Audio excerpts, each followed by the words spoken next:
તમારા જીવનમાં ડિપ્રેશનમાંથી બહાર આવતી વખતે અને આવ્યા પછી જે કંઈ હકારાત્મકતાનો તમને અનુભવ થયો, જે કંઈ પોઝિટિવિટીનો તમને અનુભવ થયો, એ પોઝિટિવિટી હવે તમે દુનિયાભરમાંથી શોધી લાવો છો. નાના નાના કિસ્સાઓ તમારી સામે જેમ જેમ આવતા જાય છે એ કિસ્સાઓને તમે પ્રકાશમાં લાવો છો અને એ કિસ્સાઓ લોકો સુધી વહેંચો છો. તો મને કોઈ એક કે બે એવા એક્ઝામ્પલ આપશો કે ક્યાં તો તમે એના વિશે કોલમમાં લખ્યું હોય અથવા તમારા કોલમમાં તમે કંઈ લખ્યું હોય અને એની કંઈ અસર થઈ હોય અને લોકોનું જીવન બદલાઈ ગયું હોય. એવી ઘણી ઘટનાઓ છે. એક કાલે જ મેં એક કિસ્સો કીધો હતો. 92 યરની એજ પર 92 વર્ષની ઉંમરે મન કૌર ચંડીગઢના છે. એમણે એનો દીકરો એથ્લેટ હતો, એ પણ એજેડ હતો. તો 92 વર્ષની ઉંમરે એમણે હેલ્થના ઇસ્યુ હતા એટલે ડૉક્ટરે કીધું ચાલવાનું શરૂ કરો. તો એમાંથી એણે એથ્લેટ તરીકે કરિયર શરૂ કરી અને અત્યારે 102 વર્ષની ઉંમર છે એમની. અને અત્યાર સુધીમાં 92 વર્ષથી 102 વર્ષની ઉંમરમાં એમણે 100 મેડલ, એમાં મોટાભાગના ઇન્ટરનેશનલ મેડલ જીત્યા છે. તો એ મને અપીલ કરે કે આ 92ની એજ પર તમે શરૂ કરી શકો. એ પીસ મેં લખ્યો તો એ મને અપીલ કર્યું. પણ એની સામે એ પીસ વાંચીને સુરતના એક વાચક મોટી ઉંમરના 70 વર્ષના એમણે પીસ વાંચ્યું એટલે એમણે ભણવાની એમને તક નહોતી મળી, કંઈ એસએસસી સુધી ભણ્યા હશે. તો એ વાંચીને એમણે થયું મને 70 જ થયા છે એટલે ત્યારે ગરીબીને લીધે ભણી નહોતો શક્યો, તો હવે ભણું. એટલે 70 વર્ષની ઉંમરે એમણે ગ્રેજ્યુએશન શરૂ કર્યું અને બીકોમ BA કર્યા, MA કર્યું અને હવે જર્નાલિઝમનો કોર્સ કરી રહ્યા છે. તો એ એમણે પ્રજામતમાં પત્ર લખ્યો તો મેં એમનો ઇન્ટરવ્યૂ કરીને છાપ્યો.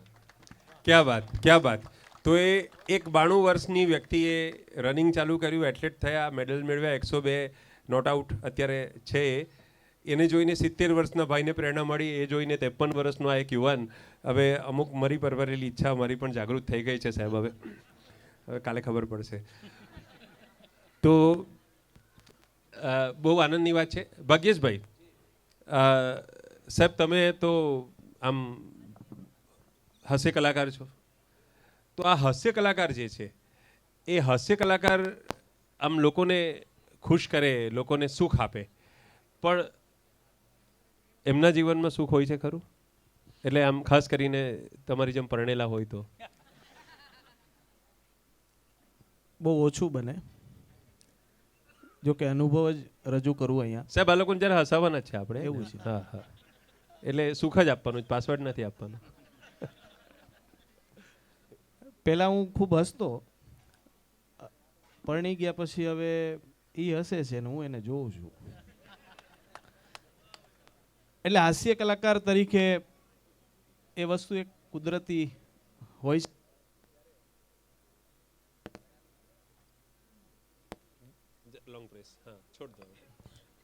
મારામાં આવું ક્યારેક થાય. પણ હસાવાની વાત જ્યારે આવે છે, હાસ્ય કલાકાર તરીકે XYZ કોઈ પણ હોઈ શકે હાસ્યકાર, પણ પોતાના જીવનમાં, નિજી જીવનમાં એ બહુ જ દુઃખમય કે એક અલગ દુનિયા હોય છે એની. પોતે એ કરુણમાં હોય છે અને પછી જે હાસ્ય નીકળે છે એ સત્ય વાસ્તવિકતા છે જીવનની. તમારા જીવનમાં કોઈ એવું કરુણ વાત હોય જેને તમે હાસ્યમાં ફેરવી લોકો સામે રજૂ કરતા હો? કરુણ વાતમાં એવું થાય કે જ્યારે વારો આવે અમારો, દરેક કલાકાર હોય હાસ્યકાર, હવે એમાં અમે પર્સનલ આપણે કહીએ ને કામ આપણું અમુક હોય તો અમે એક વોશરૂમે ન જાય, કેમ કે વાત આવી જાય તો, અને પછી રજૂઆત કરવાની હોય. એટલે સતત ક્યારેક એવું બનતું હોય છે કે રજૂઆત કર્યા પછી પણ એ સીમાએ પહોંચ્યા પછી પણ ક્યારેક એવી વાત એવી મૂકીએ કે લોકો સુધી પહોંચે અને એ પ્રતિસાદ મળે છે એક અલગમય. દાખલા તરીકે મળે છે એ ગમતું નથી, ગમે છે એ મળતું નથી. ક્યાં વાત, ક્યાં વાત. વાહ વાહ કરો, વાંધો નહીં. મળે છે એ ગમતું નથી, ગમે છે એ મળતું નથી, બાજીમાં હોય છે 3 એકા ત્યારે કોઈ રમતું નથી. પણ ઈશ્વર ખુશ થાય એવી રમત રમીએ તો મોજ આવે જીવનમાં. આ એક વાત છે. અને પ્રસંગોમાં તો એકાદ પ્રસંગ યાદ આવે તો હું રજૂ કરું છું. બિલકુલ બિલકુલ. 2 મિત્રો મળ્યા. પેલો મિત્ર બીજાને કે લા કેમ દેખાતો નથી? એ કે મારા છોકરાની સગાઈ કરી. એ કે સારું કહેવાય, કોંગ્રેચ્યુલેશન. એ કે વેવાઈ વેલા કેવા છે?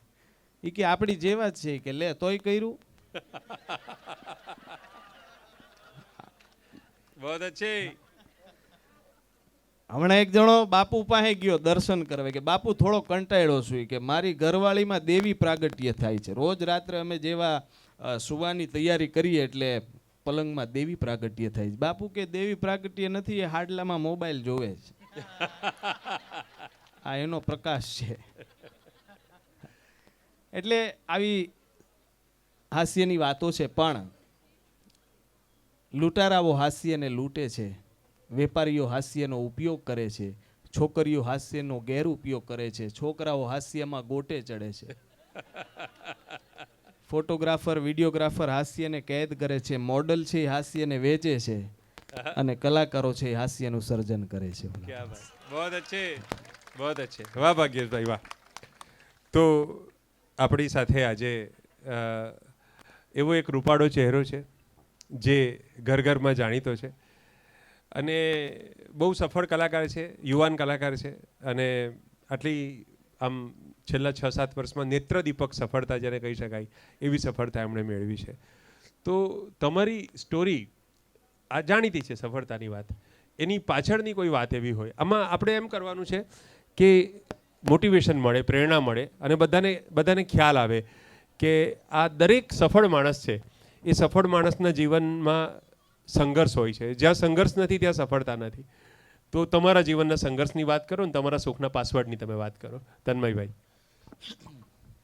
અત્ર ઉપસ્થિત દરેકે દરેક વ્યક્તિને મારા એટલે તન્મય વેકરિયાના જય સ્વામિનારાયણ. સુખનો પાસવર્ડ મારા માટે સૌથી પહેલો સુખનો પાસવર્ડ જો કહું તો એ ભગવાનનો આભાર માનવા બરાબર છે કે એણે મને ગુજરાતી કુટુંબમાં જન્મ આપ્યો. એનાથી મોટો સુખનો પાસવર્ડ કદાચ બીજો કોઈ હોય જ ન શકે. એક ગુજરાતી જે કરી શકે છે એટલે બીજી કોઈ ભાષા અને આપણે ચેલેન્જ નથી કરવી, પણ ઘણા બધા સંઘર્ષો હું તો શું અમારી ઇન્ડસ્ટ્રીમાં કે પછી જર્નલિઝમમાં કે આપ સૌ જે ફિલ્ડમાં છો એ ફિલ્ડમાં ડેફિનેટલી ડિપ્રેશનલ ફેઝ બધાના આવતા જ હોય છે. મારા જીવનમાં પણ આવેલો.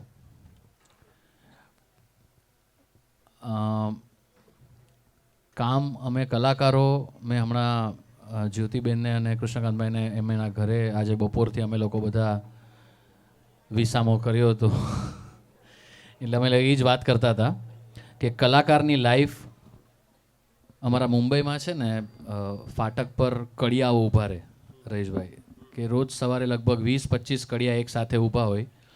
કોના ઘરે જઈને પ્લાસ્ટરિંગનું કામ કરવાનું હોય, તોડફોડનું કામ કરવાનું હોય, કે ક્યાંક લાપી પાથરવાની હોય. એટલે કલાકાર અને કડિયામાં કંઈ બહુ ઝાઝો ફરક નથી. એક કલાકાર આજે કદાચ એક નાટકમાં કામ કરતો હોય તો કાલે એ આશા આવ્યો કે મને કોઈ સિરિયલ મળશે, પરમ દિવસે એ આશા આવ્યો કે મને કોઈ ફિલ્મ મળશે, અને ખૂબ સંઘર્ષ કરીને પછી જ્યારે કાંઈ ન મળે ત્યારે બિચારો ખૂબ હતાશ થઈ જતો હોય છે. એવો જ ફેઝ મારી લાઈફમાં પણ આવેલો આજથી લગભગ 15 વર્ષ પહેલાં.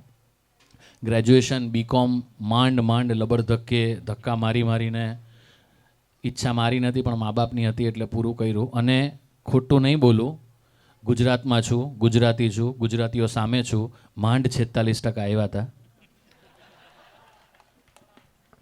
એમાં એ અકાઉન્ટ્સ 1, અકાઉન્ટ્સ 2, અકાઉન્ટ્સ 3માં 35 હતા. એટલે મેં મિસને પૂછ્યું કે મિનિમમ માર્ક્સ ટુ બી ઓપ્ટેનની કોલમ છે કે ખરેખર મારા માર્ક્સ છે આ? તો કે ના ખરેખર આ તમારા માર્ક્સ જ છે. પછી કોટક મહિન્દ્રા ફાઇનાન્સ લિમિટેડ બેંકમાં માર્કેટિંગનું કામ શરૂ કર્યું. પણ મારા ફાધર લગભગ છેલ્લા 50 વર્ષથી ગુજરાતી રંગભૂમિ પર, એટલે મને પણ એક્ટિંગનો કીડો નાનપણથી હતો જ.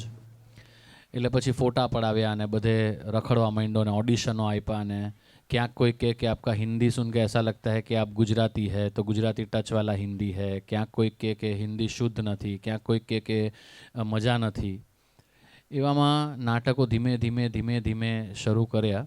લગભગ 100 રૂપિયા પર શો મળે, અઠવાડિયાના 4 શો થાય એટલે મહિનાના 400 રૂપિયા માંડ મળે.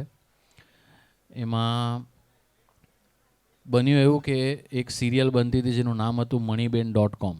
એમાં સ્મૃતિ ઈરાનીએ કોઈક મારું નાટક જોયું હતું જેમાં એમને મારું કામ ખૂબ ગમ્યું હતું ને એમણે ચેનલને રેકમેન્ડ કર્યું હતું કે એક કલાકાર છે એમાં મારા ભાઈનો એક રોલ છે તો આપણે એને આપીએ. એ સિરિયલમાં થોડીક રેકગ્નિશન મળ્યું એટલે મને એમ થયું કે ચાલો લાઈફ સેટ છે, હવે કોઈ પ્રોબ્લેમ છે જ નહીં, હવે ધડાધડ કામ મળવાનું શરૂ થઈ જશે. 1 વર્ષ એ સિરિયલ ચાલી અને લગભગ એપ્રિલમાં બંધ થઈ. પછી મે, જૂન, જુલાઈ, ઓગસ્ટ, સપ્ટેમ્બર, ઓક્ટોબર, નવેમ્બર ને ડિસેમ્બર 8 મહિના મારો ફોન ખાલી મોબાઈલ કંપનીવાળા જ કરતા હતા કે અમારી પાસે આ ફલાણી સ્કીમ છે, તમને કંઈ રસ ખરો? એટલે અનનોન નંબર આવે ને એટલે હું એટલી મોટી આશાથી ઉપાડ્યો કે આ કોઈ પ્રોડક્શન હાઉસમાંથી ફોન છે ને હવે લાઈફ સેટ. એટલે જેવો હું પ્રેમથી અને એટીટ્યૂડથી હલો બોલો, યસ નહીં સર મેં ફલાણી મોબાઈલ કંપની से बोल रही हूँ, हमारे पास ये स्कीम है, आपको चाहिए? એટલે મનમાં 4-5 ઘરે હોય એટલે ગાળ ન બોલીએ, બાકી મનમાં વિયો ગયા હોય ગાળોના. પછી એવામાં બન્યું એવું કે હવે આમાં કેવું છે કે કોઈ એક આપણે ખરાબ ન બોલીએ પણ કોઈ એકની ભૂલ કે કોઈ એકના જીવનમાં આવેલી તકલીફ કે કોઈ એકના જીવનમાં આવેલી માંદગી એ બીજાનું નસીબ બની જતી હોય છે. તારક મહેતા કા ઉલ્ટા ચશ્મામાં પહેલાં નાના નાના રોલ્સ હું કરતો હતો. ટેક્સીવાળો બનું, ક્યારેક રિક્ષાવાળો બનું, કામની જરૂર હોય. એવામાં આપણા સૌના લાડી લેવા નટુ કાકા એમને એક માઇનર અટેક આવી ગયો જેના પછી એમણે બાયપાસ કરાવવાની ફરજ ડૉક્ટરે પાડી. હવે એમાં સિક્વન્સ એવી હતી કે દુકાનના સીનો કરવા પડે એમ જ હતા પણ હવે નટુ કાકા ફિઝિકલી કરી શકે એમ હતા નહીં. એટલે પછી એવું વિચાર્યું કે એક કેરેક્ટરનું નિર્માણ કરીએ કે જેમનો ભત્રીજો હોય જે 4-5 એપિસોડ પૂરતી આપણી વાર્તા ચલાવે ને પછી ઘનશ્યામભાઈ પાછા રેડી થઈ જશે એટલે પાછા એ રિઝ્યુમ કરી નાખશે ને ત્યારે આપણે જય શ્રી કૃષ્ણ કહી દઈશું. એટલે કામ તો હતું નહીં મારી પાસે ને મને ફોન આવ્યો એટલે મેં વળી કીધું કે આ કરીશ અત્યારે ભાગતા ભૂતને લંગોટ ભલી મેં કીધું. એટલે બાઘા નામનું એક કેરેક્ટરનું સર્જન કર્યું આશિત કુમાર મોદી અમારા નિર્માતાએ. મને બોલાવ્યો ઓફિસે અને મને કીધું કે કઈ રીતે કરી શકાય. એટલે મેં કીધું તમે કયો કઈ રીતે કરી શકાય? મેં કીધું હું તો કડિયો જ, હું તો લાપીએ પૂરું ને સિમેન્ટે પૂરું ને તોડફોડે કરું. મને કે આપણી ફેમિલી શું છે, આપણે તોડફોડ કંઈ કરવી નથી ભાઈ. એટલે મેં એમણે સજેશન આપ્યા મને કે શું કરી શકે. એટલે પછી મેં એમને બોડી લેંગ્વેજ બતાવી ને વાળ આવા હોય ને મોઢું કંઈક ટિપિકલ હોય. મેં કીધું સૌરાષ્ટ્રનો આપણો ટિપિકલ ભોળો પણ આમ ચતુર. મને કે આ સરસ છે, આવું કંઈક કરજે. અને 27મી ડિસેમ્બર 2010 મને હજી પણ યાદ છે. 8:30 વાગે મારી લાઈફ કાંઈ નહોતી અને 9:05 મારી લાઈફ એટલી બધી બદલાઈ ગઈ કે એક સુખનો પાસવર્ડ મને એ મળી ગયો કે તારક મહેતા કા ઉલ્ટા ચશ્મા જેવી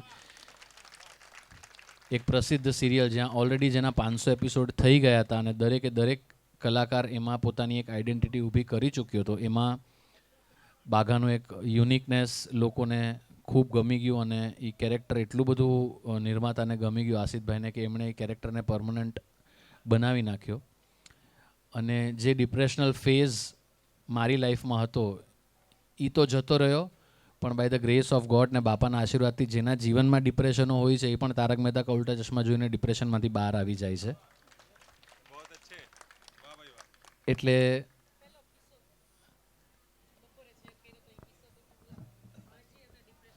હા, એટલે એવા ઘણા બધા કિસ્સાઓ બોર નથી થતા ને, એટલે થતા હોય તો હું કાંઈ નહીં કરી શકું. એક અમારા સેટ ઉપર એક બોમ્બેમાં એક એટલે ઓનલાઈન તમને પણ ખબર હશે મેક માય વિશ એક વેબસાઇટ છે જ્યાં ઘણા બધા લોકોની જે ઈચ્છાઓ હોય, સમજો કે કેન્સર પેશન્ટ્સ છે કે પછી કોઈ બીજી કોઈ બીમારીથી પીડાતા પેશન્ટ છે, એ લોકોની મેક માય વિશમાં તમે તમારી ડિમાન્ડ મૂકો ને એટલે એ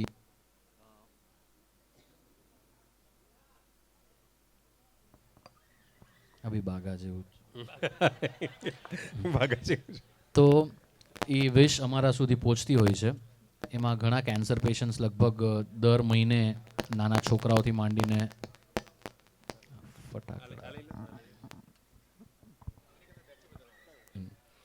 ઘણા બધા લોકો સેટ ઉપર આવતા હોય છે. એવામાં એક માજી હું દિલીપભાઈ એટલે કે જેઠાલાલ અને નટુ કાકા એક કાર્યક્રમમાં ગયા હતા અને એક માજી અમને મળ્યા. લગભગ માજી તો ન કહેવાય પણ 55-60 યર્સની એજના એક ફિમેલ બેન મળ્યા.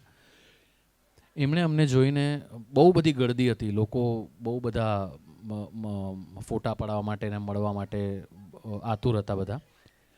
એવામાં એક માજી બિચારા દૂરથી આમ કરતા હતા, એટલે અમને એમ કે બિચારાને મળવું છે. એટલે દિલીપભાઈ કીધું કે એમને આવવા દો, બિચારા થોડાક ઉંમરવાળા છે, 60 વર્ષના છે. તો એ સ્ટેજ ઉપર આવ્યા ને એણે કીધું કે મારે તમને મળવાનું કારણ ખરું, પણ મારે ફોટો બોટો નથી પડાવો. કે આજથી અમુક વર્ષો પહેલાં હું એટલી બધી ડિપ્રેશનમાં હતી કે મારા દીકરા સાથે મને ઘણા બધા પ્રોબ્લેમ હતા. એના લગ્ન થઈ ગયા પછી મારા હસબન્ડ સાથે મારા ડિવોર્સ થઈ ગયા હતા વર્ષો પહેલાં, અને મારા દીકરાને મેં એ આશાએ ઉછેર્યો હતો કે જ્યારે મને એની જરૂર પડશે ત્યારે એ મારે પડખે ઊભો રહેશે. ને પછી ફેમિલી ઇશ્યુઝના હિસાબે એ પણ મને એકલો મૂકીને જતો રહ્યો છે. અને હું ખૂબ ડિપ્રેશનમાં આવી ગઈ હતી, અને એ હદ સુધી ડિપ્રેશનમાં આવી ગઈ હતી કે મેં ડિસાઇડ કર્યું હતું કે હવે મારે જીવવાનો કોઈ અર્થ બનતો નથી, એટલે હું સુસાઇડ જ કરીશ. અને ખબર નહીં એવું કંઈક બન્યું કે હું આમ વિચાર કરતાં કરતાં ચેનલ સર્ફ કરતી હતી ને કંઈક તારક મહેતા કા ઉલ્ટા ચશ્માનો કોઈ એક સીન આવતો હતો. એ જોઈને મને એટલી બધી મજા આવી કે મેં કીધું ચાલ બીજા દિવસે પણ જોઉં. એ જોતાં મને એટલી બધી હેબિટ તારક મહેતાની પડી ગઈ કે આજે હું ડિપ્રેશનમાંથી એટલી બધી બહાર આવી ગઈ છું કે મારી લાઈફમાં જે પણ ટ્રેજેડીઓ બની ગઈ છે ને એ બધી જ હું ભૂલીને હવે લાઈફ કેમ જીવવી અને કઈ રીતે આપણી લાઈફમાંથી ખુશીઓ મેળવવી આપણા માટે, એટલીસ્ટ પોતાની જાત માટે આ એજ ઉપર, એ મને મોટિવેશન મળી ગયું. બીજા એક બેનનો કિસ્સો મને યાદ આવે છે. એક બેનને અલ્ઝાઇમરનો પ્રોબ્લેમ થઈ ગયો હતો કે છે રાધર હજી પણ. એ કોઈને નથી ઓળખતા, એમના સગા દીકરા દીકરીઓ, એના વહુ, એના પૌત્ર કોઈને નથી ઓળખતા. એ ઓળખે છે તો માત્ર જેઠાલાલને. 8:30 વાગે એટલે ટીવીમાં આમ કે આ જેઠાલાલ છે, કે આ નટુ કાકા છે, કે પછી આ અય્યર છે. એટલે મારો કહેવાનો મતલબ ખાલી એટલો જ છે કે પબ્લિસિટી તારક મહેતા કા ઉલ્ટા ચશ્માની નથી કરવી આપણે. મારા કહેવાનો મતલબ ખાલી એટલો જ છે કે ડિપ્રેશનલ ફેઝ કદાચ કોઈની લાઈફમાં આવે તો એક ક્ષણિક હોય છે. બાકી ભગવાન એવો કોઈ સુખનો પાસવર્ડ આપણી માટે ક્રિએટ કરી જ દેતો હોય છે કે જેમાંથી આપણે એને શોધી અને આગળ વધીએ તો ડેફિનેટલી સક્સેસ મળે જેવું મારું માનવું છે. બહુ અચ્છે, ખૂબ સરસ વાત કરી અને ખૂબ મજા પડી. હવે દર્શનભાઈ, તમારી સાથે મારે વાત કરવી છે. Where is Darshanbhai? Darshanbhai, okay. તો મહેન્દ્રભાઈ, દર્શનભાઈ આવે ત્યાં સુધી તમારી સાથે વાત કરીએ. માતૃભારતી પર આપણે વર્ષોથી ટચમાં છીએ અને એક કદાચ હું તો મિત્રો જેવો નહીં પણ ક્વાઇટ એસ્ટાબ્લિશ્ડ લેખક હતો, પણ છતાં જે દિવસથી મારો માતૃભારતી સાથે નાતો બંધાયો છે એ દિવસથી મેં મારી વાર્તા કે નવલકથા બીજે ક્યાંય છાપવા માટે આપી નથી. હું માતૃભારતી પર જ લખું છું.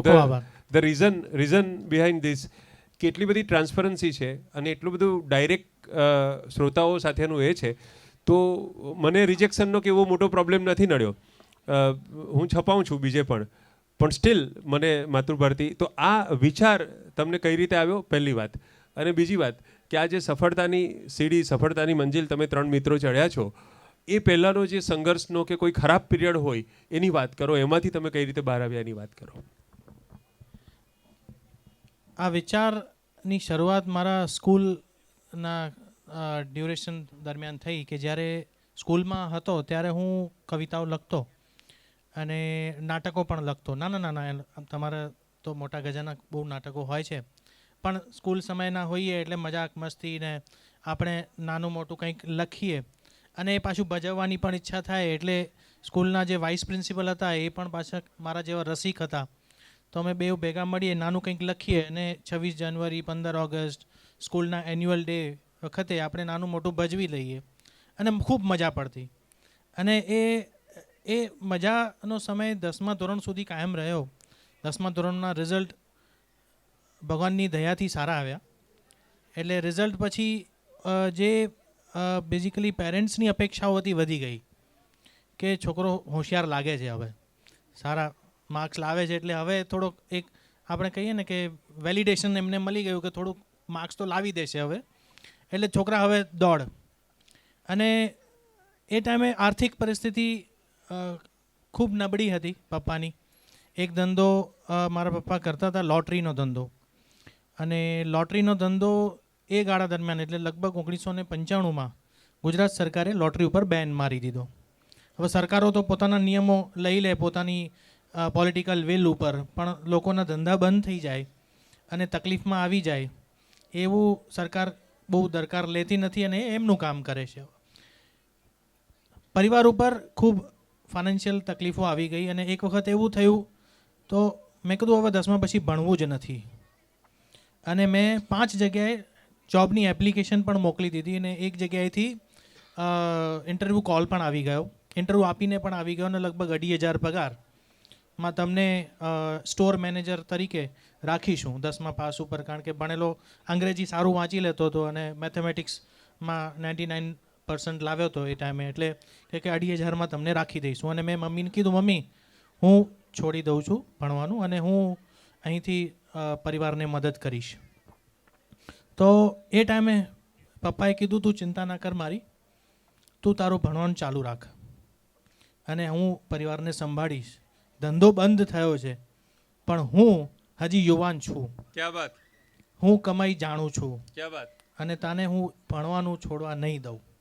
અને પછી પપ્પાએ મને પ્રોત્સાહન આપીને 11-12મું થયું, કોલેજ પૂરી થઈ અને કોલેજમાં એન્જિનિયરિંગની ડિપ્લોમા એન્જિનિયરિંગ પણ પૂરું કરીને આગળ વધ્યા. પણ એ ગાળા દરમિયાન એવું થયું કે માને જે મોજ મજાની જિંદગી હતી એ બાજુથી ધ્યાન હટીને ભણવા ઉપર લગાડી દીધું, કારણ કે અલ્ટિમેટલી પર્પઝ હતો ફાઇનાન્શિયલી હેલ્પ કરવાનો. ફાઇનાન્શિયલી હેલ્પ માટે એન્જિનિયરિંગ બાજુ આગળ વધતા ગયા અને એક સંતુષ્ટ જીવન તરફ આગળ વધ્યું. સંતુષ્ટ રહેવું અને સુખી રહેવું બે જુદા પાસા છે જીવનના.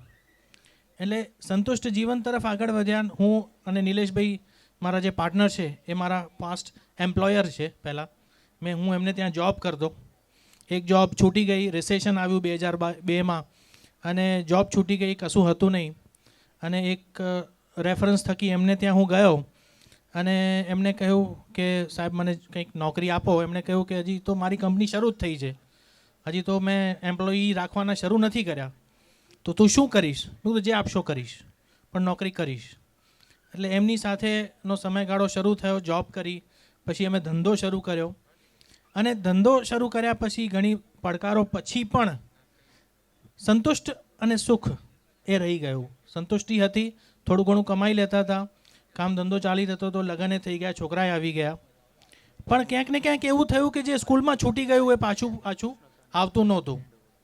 અને એ એક દિવસ ઈચ્છા થઈ કે કંઈક આપણે જે છૂટી ગયું છે પાછું લાવીએ. અને મોબાઈલ એપ સ્વરૂપે ગુજરાતી પ્રાઇડ કરીને અમે લોકોએ એક એપ શરૂ કરી. એમની જાણ બહાર અમે 2 પાર્ટનર સાથે હતા, તેમ છતાં એમની જાણ બહાર એ અમેરિકા બહુ જાય છે, 3-3 મહિને અમેરિકા જતા હોય. એટલે હું પછી થોડીક તક આવી લઈ લેતો હોઉં અને પ્રયત્નો કરી દેતો હોઉં. અને મેં કીધું કે મારી જ કવિતાઓ નાખી દઉં, જો લોકોને ગમે છે કે નહીં. અને ગુજરાતી પ્રાઇડ તરીકે એપ લોન્ચ કરી અને લગભગ 10 એક જ દિવસમાં અમને 5,000 ડાઉનલોડ મળી ગયા. આ 2013 કે 14ની વાત છે. અને ત્યારે એક સુખનો અનુભવ થયો કે આ સુખ કહેવાય કે જ્યારે તમે કંઈક લખો છો, લોકોને ગમે છે, અને પછી મારી સાથે મેં બીજા 5 કવિઓ, 10 કવિઓ, 15 કવિઓ ધીરે ધીરે કરીને એમની કવિતાઓ અને એમની રચનાઓ પ્રકાશિત કરી. મારા કરતાં એમનું સુખ વધારે હતું, કારણ કે મારી પાસે અમદાવાદ શહેર હતું અને અમદાવાદ શહેરમાં પ્રોફેશનલી હું ખૂબ સારું કરી રહ્યો હતો, જ્યારે બીજા લોકો દૂર દૂર ગામડાઓથી રચનાઓ પોતાની પ્રકાશિત કરી રહ્યા હતા, પણ કોઈ એમને જાણતું નહોતું. અને ત્યારે એક સ્પાર્ક મળ્યો કે મારા કરતાં હજુ ઘણા લોકો છે જે લોકો આ એક તકની રાહ જોઈ રહ્યા છે અને એ તકની રાહ જોવા માટે મારે કંઈક એમને સ્થાન કે પ્લેટફોર્મ આપવાની જરૂર છે. એટલે ઘણા બધા લોકોને ઓળખનું આકાશ આપવાની તમારી ઈચ્છા હતી અને એમાંથી આ વસ્તુ ઉદ્ભવી. એટલે તમે સ્વમાંથી સર્વ તરફ ગયા. જી, ક્યા બાત, બહુ અચ્છા. જોરદાર તાળી થઈ જાય મિત્રો સાહેબ. જ્યારે આજે જમાનો સોશિયલ મીડિયા પર એવો છે કે દરેક માણસ પોતાની જ પબ્લિસિટી કરતો હોય છે, ત્યારે આટલા બધા નવા લેખકો, હું એમ માનું છું કે માતૃભારતી ન હોત તો ઓછામાં ઓછા 100 થી 200 લેખક ગુજરાતમાં ન હોત. કરેક્શન કરું જી, નિલેશભાઈને, દર્શનભાઈને, મહેન્દ્રભાઈ, 7,000 રાઇટર્સ છે. જી, 7,000 રાઇટર્સ છે માતૃભારતી પર. અચ્છા, 10,000 પહોંચી ગયું છે. મને તો થોડા મહિના પહેલાનો ખ્યાલ હતો. બરાબર. તો આ અને એમાંથી ઘણા સારા છે પાછા. તો બહુ મજાની વાત એમણે કરી. દર્શનભાઈ, હવે તમે હાજર છો અને તમે બેઠા છો, એનો આનંદ છે. તો 2006થી હું સોશિયલ મીડિયા પર છું અને 2006થી તમે ટી પોસ્ટ ચાલુ કર્યું એટલે આપણી આમ હવે 14 વર્ષમાં મેં સાહેબ 170 પોસ્ટ નથી લખી, એમણે 170 ટી પોસ્ટ શરૂ કરી છે. જોરદાર તાળી થઈ જાય. 170 ટી પોસ્ટ આખા ભારતમાં, માત્ર ગુજરાતમાં નહીં, રાજસ્થાનમાં પણ, મધ્યપ્રદેશમાં પણ. તો આ એક્સપાન્શનને ખાસ કરીને સાહેબ ટાઈમ કેવો છે? આ મંદીનો ટાઈમ છે, હે ને? હું તો ઇકોનોમીનો માણસ નથી, પણ મારા એક પડોશી છે ધનસુખભાઈ. એ ધનસુખભાઈની 2 દીકરી તેજલ અને મંદાકિની. તેજલને છે ને અમેરિકા પરણાવી છે અને મંદાકિની છે તે ગામમાં જ પરણી છે. તેજલને છે ને વાલથી આમ શોર્ટ ફોર્મમાં તેજી કહે, તેજી. અને મંદાકિનીને તો આજે સવારે મને કહેતા હતા ધનસુખભાઈ કે યાર મંદી વારે ઘડી આવી જાય છે પણ તેજી આવતી જ નથી. તો દર્શનભાઈ, મારો સવાલ એ છે કે આ મંદીના સમયમાં તમે ધંધો એક્સપાન્ડ કેવી રીતે કર્યો? આ છેલ્લા 12-15 વર્ષમાં એટલો ખરાબ સમય હતો, એમાં તમે 0થી લઈને 170 સુધી કેવી રીતે પહોંચ્યા? એક તો વિચાર ક્યાંથી આવ્યો ટી પોસ્ટનો કોફીના જમાનામાં? અને એને તમે કઈ રીતે ડેવલપ કર્યો એની વાત કરો, ઘણા બધાને પ્રેરણા મળશે આમાંથી. પહેલાં તો 2006થી ચાલુ નથી કર્યું, મેં 2013થી ચાલુ કર્યું છે. 2006માં એકચ્યુઅલી આનો વિચાર હતો કે અમારે ચાની ઇન્ડસ્ટ્રીઝમાં કંઈક કરવું. તો ગાંડા ગેલા વિચાર સાથે કરેલું છે, વેરી ફ્રેન્કલી સ્પીકિંગ, કે એક ચાનો બગીચો લીધો અમે જે તે સમયે. ભૂતાન બોર્ડર ઉપર 1000 એકરનો ચાનો બગીચો લીધો અને બગીચો લેવાનું કારણ એવું હતું કે 1000 એકર જગ્યા મળે છે. લોજિક આ હતું. ત્યાં જઈને ખબર પડી કે આ લેવાય ખોટું ગયું છે. આ જગ્યાનું કાંઈ મહત્વ નથી. આમ જોવો તો બહુ જ પોલિટિકલ ઇસ્યુ રાતે બધું હતું. 6 મહિના હું ત્યાં રહ્યો અને પછી પરત આવી ગયો. થોડા ઘણા પૈસાય ખૂબ મૂક્યા અને પછી એ ધંધાને મેં વિચાર્યું કે આ નહીં થાય આપણાથી, ચાનો બગીચો આપણું કામ નથી. પણ વિચાર એવો હતો જે તે સમયે કે ટોટલ ઇન્ડસ્ટ્રીઝને આપણા હાથમાં રાખવી. Total industries we shall be the planter, we shall be the packers and we shall be the consumer. એટલે જે તે સમયે ટોટલ ઇન્ડસ્ટ્રીઝના બેઝ ઉપર આ આખો વિચાર હતો. એટલે એના પછી આવીને એવું નક્કી કર્યું કે ભાઈ હવે આનું આપણે પેકિંગ ચાલુ કરીએ. એટલે અમે એક અમીરી બ્રાન્ડથી અમે પેકિંગ ચાલુ કર્યું રાજકોટમાં 2007માં, અને જે અત્યાર સુધી ચાલે છે હજુ સુધી. અને 2013માં જે તે સમયે નક્કી હતું કે ચાની દુકાન તો કરવી જ. ચાની દુકાન એટલે એવી દુકાન કે જ્યાં લોકો આવીને બેસી શકે. અને પહેલા દિવસનું એવું થીમ હતું કે ચાની દુકાનમાં અત્યારે આપણે જઈએ છીએ, જે જનરલ થડા ઉપર જઈએ છીએ, તો લેકિંગ શું છે? તો સૌથી પહેલું આપણે લેકિંગ હોય છે હાઇજીન. હા, જે આજે આજકાલનો વેપારમાં હાઇજીન બહુ મોટું ફેક્ટર છે. તો સૌથી પહેલું જે આપણે લેકિંગ હોય છે હાઇજીન. બીજું હોય છે ધેટ ઇઝ એમ્બિયન્સ, કે જે આપણે બેસી શકતા નથી, બરાબર જગ્યા નથી હોતી. અને ત્રીજું પોકેટ ફ્રેન્ડલી હોવું જરૂરી હોય છે દરેક વખતે, કારણ કે કોઈ પણ વસ્તુ પોકેટ ફ્રેન્ડલી હોય તો માણસો રિપીટેડલી આપણે ત્યાં આવે. તો આ 3 સિદ્ધાંતોને રાખીને 2006થી જ નક્કી કર્યું તો આવી કોઈક આપણે દુકાન કરશું જે ચામાં રિલેટેડ હોય ક્યાંય ને ક્યાંય. પણ એ દુકાન પહેલી મેં 2013માં ચાલુ કરી અને ત્યારથી અત્યાર સુધીમાં 170 આઉટલેટ આપણે ચાલુ કર્યા છે. ક્યાં વાત, બહુ અચ્છા, બહુ અચ્છા. તો આ લોકોને શું આપવાની તમારી ભાવના હતી? એટલે ચા વેચવી છે એ અલગ વસ્તુ છે, પણ આની સાથે કંઈક આપવાનું હોય છે. આપણે કોઈ વસ્તુ મફત નથી મળતી. તો વોટ વોઝ તમારી ભાવના શું હતી આમાં? ભાવના એટલે મેઇન વસ્તુ તો એવી હતી કે ચા ને અમે પહેલા દિવસથી સાહિત્ય સાથે જોડી છે. અચ્છા. એટલે ચા અને સાહિત્ય એકબીજાના પૂરક છે. મારા ખ્યાલથી આટલા બધા સાહિત્ય કરો કે આમાં કોઈ પણ ચા નહીં પીતો એવું કોઈ નહીં હોય. અને દરેક રચનાઓની પાછળ ચાની થોડી ક્યાંક ને ક્યાંક કારણભૂત હોવી જોઈએ. ઘણી બધી રચનાઓ હશે. એક ઇન્સિડન્સ હું તમને શેર કરીશ. એક રાઇટર છે જુનાગઢના, તમે ઓળખતા જ હશો, અભિષેક Agravat. Once upon a time એ મારી પાસે એક વખત મારી ઓફિસે આવ્યા. મને એમ કીધું કે 10 બુક મારે તમને આપવી છે અને જે તમારા આઉટલેટ ઉપર મૂકવી છે. એટલે મેં એમ કીધું કે ભાઈ મને આપવાનું કારણ શું એમ. તો મને એણે એવું કીધું કે આ બુક મેં ટી પોસ્ટ ઉપર બેસીને લખી છે. ક્યાં વાત, ક્યાં વાત, વાહ ભાઈ વાહ. એટલે મને ત્યારે એટલું તો સમજાઈ ગયું કે સાહિત્યની રચના આપણી દુકાન ઉપર થઈ શકે છે. એટલે ચા ને હા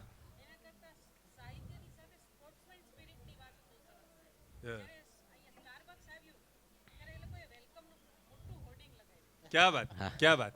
તો આ જ્યોતિબેનને એકચ્યુઅલી ઉપર બેસાડવાની જરૂર હતી. મારી જગ્યા તમે આવી જાઓ. ખરેખર હું જવાનો છું એટલા માટે. તો દર્શનભાઈ આ વાત એમ કરે છે કે જ્યારે સ્ટારબક્સ આવ્યું ત્યારે સ્ટારબક્સને વેલકમ કરવા માટે એમણે પોસ્ટર લગાવેલા, ટી પોસ્ટે. સો આ એક ખેલદિલીની જે ભાવના છે લોજિક એવું જ હતું કે ચા અને કોફી ભાઈ બહેન છે તો એક ભાઈ બહેનને આવકારે છે.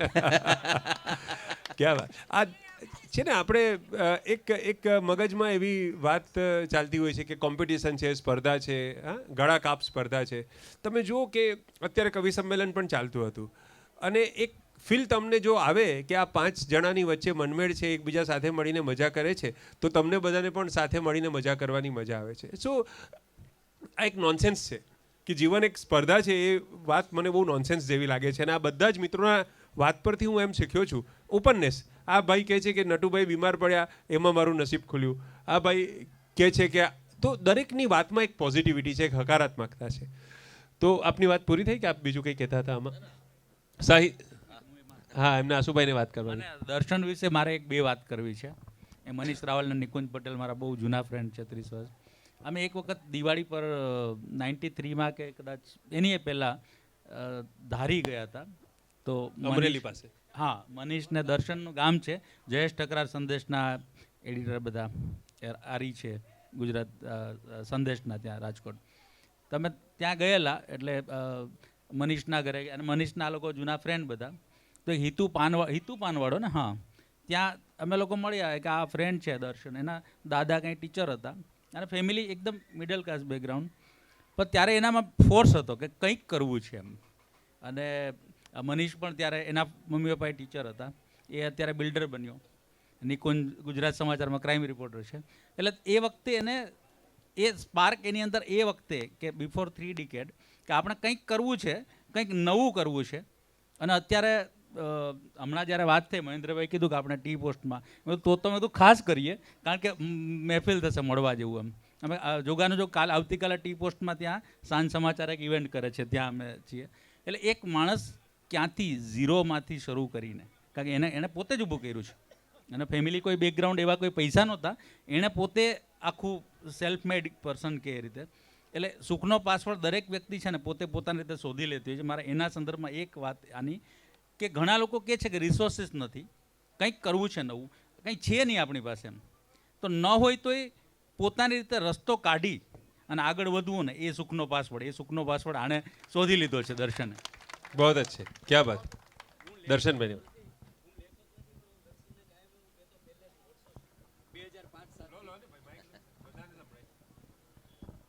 હું તો કન્સ્ટ્રક્શનના બિઝનેસમાં છું, પણ વર્ષોથી દર્શન મારો મિત્ર. જ્યારે આ નહોતું થયું ટી પોસ્ટનું, ત્યારથી એનું વ્યક્તિત્વ એવું છે કે હું એવું કહેતો કે મારે તારા ઉપર બુક લખવી છે. એટલે એટલા બધા પરોપકારી છે કે તમે બુક લખો ને એ બુક સારી થાય એના માટે સારા પ્રસંગો જોઈએ, એટલે એમણે જીવનને શણગાર્યું. હું મનીષ થ્રુ દર્શનભાઈને ઓળખું, એટલે મેં કીધું પત્રકારો અને સાહિત્યકારોને કોફી તો પોસાય નહીં, મનીષ આપણું કામ થઈ ગયું છે. ક્યાં બાત. અને ગુજરાતમાં પીવા માટે જો કોઈ સારામાં સારી વસ્તુ હોય તો એ ચા જ છે. પાણી પછી પીવાતું બીજું પીણું હોય તો એ ચા. Yes, officer.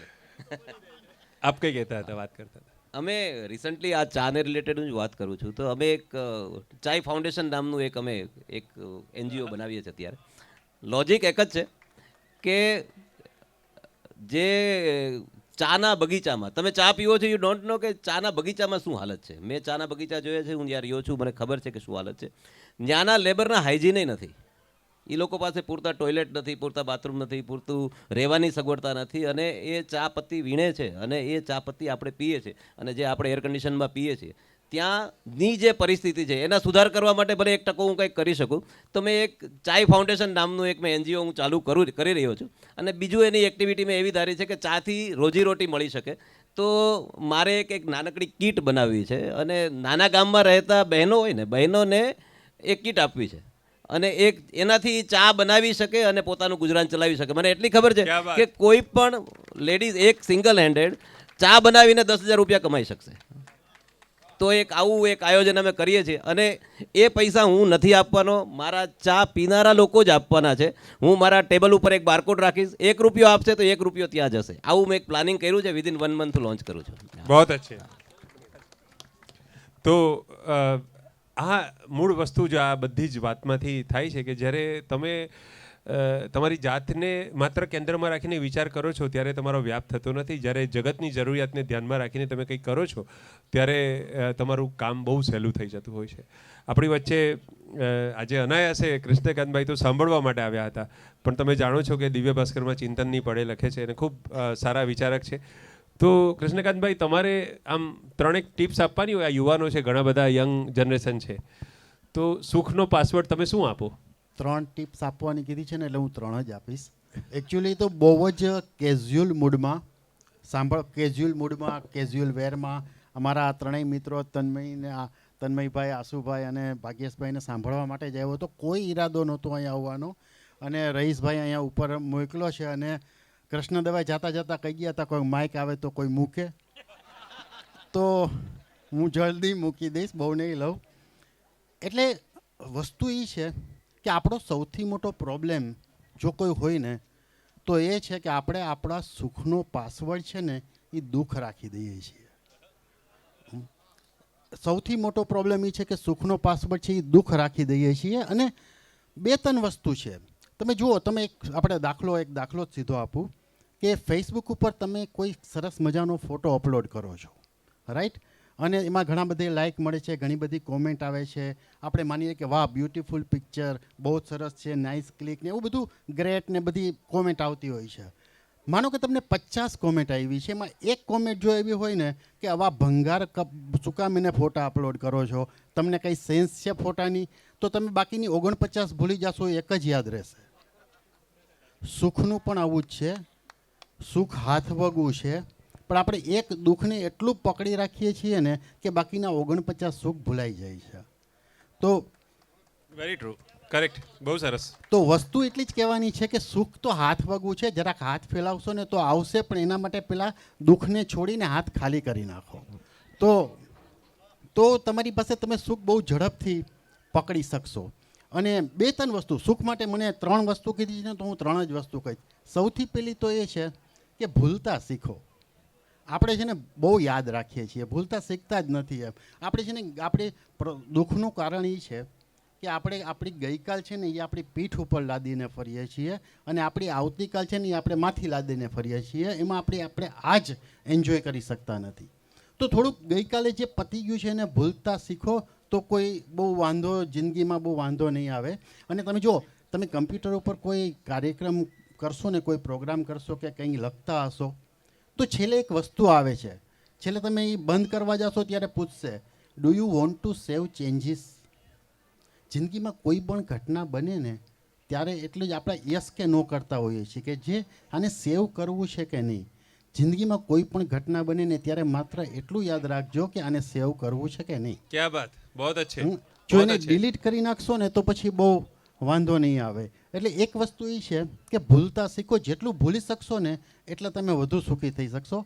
અને બીજી વસ્તુ, 3 પોઈન્ટ કીધા છે. બીજી વસ્તુ એ છે કે માફ કરતા શીખો. આપણે છે ને માફ નથી કરી શકતા. कुछ इस तरह से हमने जीने को आशा कर लिया, कुछ इस तरह से हमने जीने को आशा कर लिया, किसी से माफी मांग ली, किसी को माफ कर दिया. બહુ સિમ્પલ સૂત્ર છે કે માફ કરતા શીખી જાઓ તો બહુ વાંધો નહીં આવે. અને ત્રીજો છેલ્લો, સારા વિચાર કરતા શીખો. આપણે છે ને ક્યારેય આપણે આખો દિવસ વિચાર કરતા હોઈએ છીએ. માણસે છેલ્લે રાતના સૂતી વખતે થોડોક એટલો વિચાર કરવો જોઈએ કે આજે આખા દિવસમાં મને કેવા વિચારો આવ્યા. વિચાર ઉપર આપણે વિચાર નથી કરતા ને, એના કારણે થઈને ઘણી વખત બહુ દુઃખી થતા હોઈએ છીએ. તો વિચાર ઉપર વિચાર કરો, અને જેટલા ઉમદા, જેટલા ઊંચા, જેટલા વિશાળ, જેટલા વ્યાપક તમારા વિચારો હશે ને એટલા તમે વધુ સુખી થઈ શકશો. આપણે છે ને વિચારો બી નબળા કરતા હોય છે. છેલ્લે એક મને કિસ્સો કહેવો છે કે એક માણસ ચાલ્યો જતો હતો, આમ પોતાની રીતે આમ રોડ ઉપર મસ્તીમાં ચાલ્યો જતો હતો ને આમ ફાંકતો જતો હતો. તો પેલા એને કંઈક મિત્ર સામે મળ્યો કે યાર તું આ શું કરે છે, આ શું ફાંકતો જાય છે એમ. તો કે હું સિંગચણા ખાઉં છું. તો કે પણ તારા હાથમાં સિંગચણા તો છે નહીં. એ કે એ તો મારા વિચારોમાં, મારી કલ્પનામાં ખાઉં છું એમ. ત્યારે એના મિત્રએ કીધું કે દોસ્ત, કલ્પનામાં જ ખાવા હોય તો કાજુ બદામ ખાને, સિંગચણા શું કામ એને ખાય છે? વસ્તુ એ છે કે તમારા વિચારોને વિશાળ રાખો તો બહુ જ જિંદગી બહુ સરળ છે, બહુ જીવવા જેવી છે. દુઃખ છે જ નહીં, આપણે પકડી રાખીએ છીએ, એના કારણે દુઃખ આપણને મૂકતું નથી. બહુ નહીં બોલું કારણ કે હું બોલવા માટે આવ્યો જ નહોતો, પણ મારા બધા જ તને મિત્રોને હું શુભકામના આપું છું. આશુ પટેલ તો ને અમે તો એ વખતના મિત્રો છીએ કે જ્યારે અમને મારા બાજુવાળાએ ઓળખતા નહોતા. એટલે એમને હું કહું છું. અને છેલ્લે એક વાત મહેન્દ્રભાઈ વિશે કરવી છે, માતૃભારતી વિશે કરવી છે. હું અત્યારે દિવ્ય ભાસ્કર મેગેઝિનનો પૂર્તિનો એડિટર છું, મેગેઝિન એડિટર છું. રોજ એવરેજ કહું છું, મિનિમમ રોજ એક માણસને હું કોલમ લખવાની ના પાડું છું. કારણ કે અમારી પાસે લિમિટેડ પેજ હોય છે, એનાથી વધારે અમે પેજ કરતા નથી. અને કોઈ નવી કોલમ ચાલુ કરવી હોય ને તો અમારે જૂની કોલમ બંધ કરવી પડે. એ શક્ય બનતું નથી કારણ કે બધા એસ્ટાબ્લિશ રાઇટર હોય છે, એ લોકોને પણ એનું વાંચવું હોય છે. નવા રાઇટરો જે અમારી પાસે આવે છે એમાંથી ઘણા બધા સારું લખતા હોય છે. ત્યારે અમને એવું કહે છે ને કે ભાઈ તમે અમને ચાન્સ ના આપો તો અમે શું કરીએ? ત્યારે હું એને કહું છું કે તમારે લખવું હોય તો માતૃભારતીમાં લખો. અને એનું કારણ છે કે એટલા બધા લોકોને એમણે ચાન્સ આપ્યા છે, તો હું ખરેખર એમને અભિનંદન આપું છું કે જે કામ અમે નથી, અમારી મર્યાદા છે, 8 પાનાની મર્યાદા છે, એ કરે છે. તો હું એને અભિનંદન આપું છું. ટી પોસ્ટવાળાના એનું પોતાનું લાઈફ છે ને, હું તો બહુ જ એ છે કે તમારી આજુબાજુમાં જે લોકો છે ને એનામાંથી ઇન્સ્પાયર થાવ તો તમારે કોઈ મહાન લોકોને વાંચવાની જરૂર નહીં પડે. મારો રસોઈયો છે ને, એ મારો રસોઈયો મારી સૌથી મોટી પ્રેરણા છે. એ પાંચ ઘરેથી જમવાનું રસોઈ બનાવીને મારે ત્યાં આવે અને એ આરામથી મસ્તીથી ગીત ગાતો નાચતો એ રસોઈ બનાવતો હોય. એટલે ત્યારે મેં આ જ્યોતિને ઘણી વખત કીધું છે કે સાલું સુખ વિશે આપણે લખીએ છીએ, સુખને માણે છે તો આને કયું સુખ છે એવું કે ભાઈ એટલે આટલું બધું એન્જોય કરે છે. એટલે આપણે તો બધા સુખની વ્યાખ્યાઓમાંથી નીકળી જાઓ, સુખમાં આવી જાઓ તો પછી બહુ વાંધો આવતો નથી. થેન્ક યુ રહીશભાઈ, મજા આવી તમારા બધા સાથે. Thank you sir. તમે આમ વિદાય વચનની જેમ બોલો છો પણ બેસો હજુ. અને Ashubhai wants to add something. હા, સુખની એણે વાત કરી તો આપવાની જે વાત છે, એણે કીધું કે મારે ત્યાં જગ્યા નથી, તમે માતૃભારતી પર લખો. મહેન્દ્રભાઈને હું એટલે અમે તો નિવારોજીન રાજકુમારના રેફરન્સ, મિલન ત્રિવેદીના ફ્રેન્ડ નિવારીજોનબેન, અને એમના એ અહીંયા એડિટિંગ કરતા હતા તો પરિચયમાં આવ્યા વર્ષો પહેલાં, અને પછી અમારી બહુ સારી દોસ્તી થઈ ગઈ. એમણે 5 વર્ષ પહેલાં મને કીધું કે માતૃભારતીમાં એક છે ને પ્રવીણ પીઠડિયા બહુ સરસ લખે છે છોકરો, એને એમ કે આ કહે છે કે માતૃભારતી પર જાઓ, અને મહેન્દ્રભાઈ કહે છે કે આને આશુભાઈ ક્યાંય ન્યૂઝપેપરમાં લઈ જાઓ. અને હમણાં મુંબઈ સમાચારમાં ડેઇલી નોવેલ પ્રવીણ પીઠડિયાની સુપર હિટ પબ્લિશ થઈ. માતૃભારતીના રાઇટર એ ન્યૂઝપેપરમાં એમણે પહોંચાડ્યા. અને નવભારત સાહિત્ય મંદિરના અશોક શાહને એને મહેન્દ્રભાઈ કદાચ મહેન્દ્રભાઈ તો અહીંયા છે, અશોક શાહે એમને કદાચ 3 બુક પબ્લિશ કરી છે પ્રવીણ પીઠડિયાની. અને માતૃભારતી પર કેટલા બધા હિરેન કવાડ, જતીન પટેલ, કેટલા બધા લેખકો છે કે જે લોકો પુષ્કળ લખે છે. એટલે વાત એ છે કે કૃષ્ણકાંત કે માતૃભારતી પર લખો, મહેન્દ્રભાઈ કહે છે કે ન્યૂઝપેપર સુધી પહોંચાડો. અને એ રીતે એક કે રોજ તમે કોઈને સુખ આપવાની વાત છે. મૂળ વાત એ છે કે મને આ સુખનો પાસવર્ડ કોલમ છે, તો વાત એ છે કે કોલમ શરૂ કરવાનો, એટલે આ ડેઇલી કોલમનો ફંડા એ તો કે રોજ રેપ, ડ્રગ, રોબરી, પોલિટિકલ કંઈ, તો સવારે એટલીસ્ટ ન્યૂઝપેપરમાં એક વસ્તુ એવી મળે કે માણસને ચહેરા પર મલકાટ આવે, વાંચીને મજા આવે, ને 10 જણાની સાથે કે સાલું આ વાંચ્યું એમ. તો એટલે એ મહેન્દ્રભાઈ એ રીતે રોજ નિલેશભાઈ અને મહેન્દ્રભાઈ હજારો લોકોને સુખ આપે છે. આમાંથી એક બહુ મજાની વાત એમણે કરી કે અખબાર આપણે રોજ વાંચીએ છીએ તો આ આવે તે આવે, કેટલી બધી નેગેટિવિટી, આમ એ સેન્સેશન જેને કહીએ છીએ એવું થઈ ગયું છે. 4 પંક્તિ મને યાદ આવે છે કે જે બધા બેઠા અહીં દરબાર લઈ એ નથી જીવી શક્યા ઘરબાર લઈ. કે જે બધા બેઠા અહીં દરબાર લઈ એ નથી જીવી શક્યા ઘરબાર લઈ. અને ખુશ હતો, હળવો હતો, હસતો હતો. કૃષ્ણકાંતભાઈ, ખુશ હતો, હળવો હતો, હસતો હતો, ક્યાં હું બેઠો હાથમાં અખબાર લઈ. તો રોજ સવારે અખબાર એટલી બધી નેગેટિવિટી આપણે નાખી જાય છે ન્યૂઝ, તો એની સામે આ કૃષ્ણકાંતભાઈ આખી પૂર્તિ ડિઝાઇન કરે છે સાહેબ. એવી મજાની પૂર્તિ આવે છે દિવ્ય ભાસ્કરની. તમે 2 કલાક, 3 કલાક, 4 કલાક, અને આશુભાઈએ પણ એ જ અભિયાન ઉપાડ્યું છે કે નેગેટિવ ન્યૂઝને આપણે ઓછા નથી કરી શકવાના, પણ આપણેથી જેટલી થઈ શકે એટલી પોઝિટિવિટી વધારો, અને એ જ એમનો પ્રયાસ છે. અને ચિંતનની પડે એમની એકદમ પોપ્યુલર કોલમ છે જેમાં એ પોઝિટિવિટી સ્પ્રેડ કરે છે. તો આશુભાઈ, મારે આ લોકોને કિસ્સાઓમાં રસ છે. તમારા જે આ આખી કોલમની યાત્રા છે એ દરમિયાન બીજા કોઈ એક બે કિસ્સાઓ તમને યાદગાર આવતા હોય, તમે જેના વિશે લખ્યું હોય.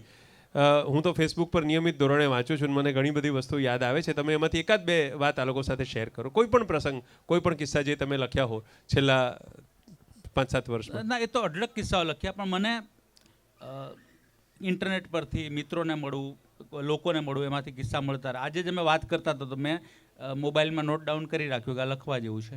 ક્યારેક મુર્તજા પટેલ જેવા મિત્રો છે કે અકબર સોરઠિયા જેવા મિત્રો છે, એ લોકોને હેલ્પ કરતા હોય. કંઈ અકબરભાઈ ઘણા બધા લોકોને રિઝવાન અડતિયા ફાઉન્ડેશનથી હેલ્પ કરતા હોય. તો એ ઘટનાઓ, કિસ્સાઓ જાણવા મળે કે કોઈ એકદમ મુશ્કેલીમાં હોય એમને મદદ મળે. મુર્તજાભાઈ મને ઇજિપ્ત ત્યાં કેરો હતા તો એ ઘણી વખત મેં મારી કોલમમાં લખ્યું છે. એક કિસ્સો મને યાદ છે કે એક નર્સ હતી અને એણે વર્ષોથી નર્સ તરીકે જોબ કરી. પછી એણે જોયું કે ત્યાં મેડિકલ વેસ્ટ બહુ હોય છે, એટલે ઘણી બધી વસ્તુઓ વેડફાટમાં જાય છે. એટલે એણે કીધું કે જે બલ્કમાં બધું આવતું હોય તો એ વસ્તુઓ જે હોસ્પિટલ રોજ મગાવે ને પછી એમ કે આ આટલી એક્સપાયરી ડેટ છે કે કંઈ પણ, તો એણે કલેક્ટ કરવાનું શરૂ કર્યું. અને અત્યારે એનું એ ઓર્ગેનાઇઝેશન એકદમ નાના પાયે શરૂ કર્યું હતું. અત્યારે એક મુર્તજા મિલિયન્સ ઓફ લોકો સુધી કદાચ પહોંચ્યું છે.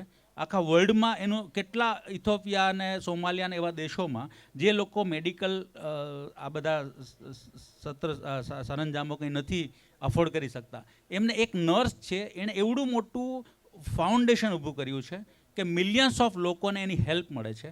તો એ એક રીતે સુખ આપે છે. એ વસ્તુ અમને વાંચવામાં ઇન્ટરનેટ પર આવે, મારી પાસે આવે તો હું મિલિયન્સ ઓફ રીડર સુધી પહોંચાડું.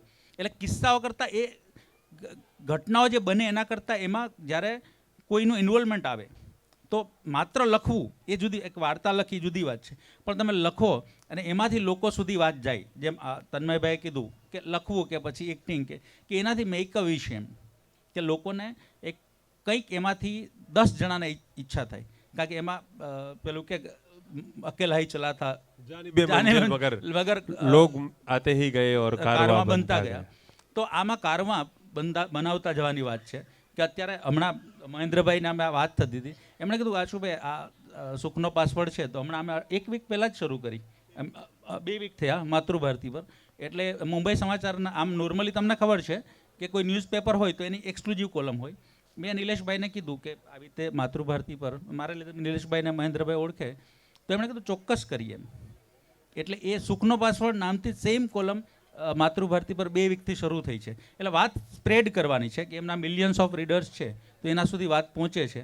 એટલે જે ઘટનાઓ આવે અને એવા કિસ્સાઓ તો કેટલાય છે, પણ આપણે બધા રોટેશનમાં વાત થતી રહે એટલે આગળ ચલાવીએ. બહુ સરસ વાત કરી. હયાત લેકે ચલો, કાયનાત લેકે ચલો, ચલો તો સારે જમાને કો સાથ લેકે ચલો. એમની વાતને જો 2 લીટીમાં મારે કહેવી હોય તો હું આમ જ કહી શકું. બહુ સરસ મિત્રો વાત કરી રહ્યા છે. કૃષ્ણકાંતભાઈએ જે 3-4 મુદ્દા કીધા એ પણ મને બહુ જ ગમ્યા. ખાસ કરીને એમણે જે કીધું ને કે તમારે શું સેવ કરવું છે, આ જીવનમાં બહુ જ મહત્ત્વની વસ્તુ છે. મને લાગે છે કે આપણે જ્યારે પણ દરિયા કિનારે જઈએ, બીચ પર જઈએ, બહુ મજા આવે, પણ બેસીએ તો કપડા પર થોડી રેતી લાગે.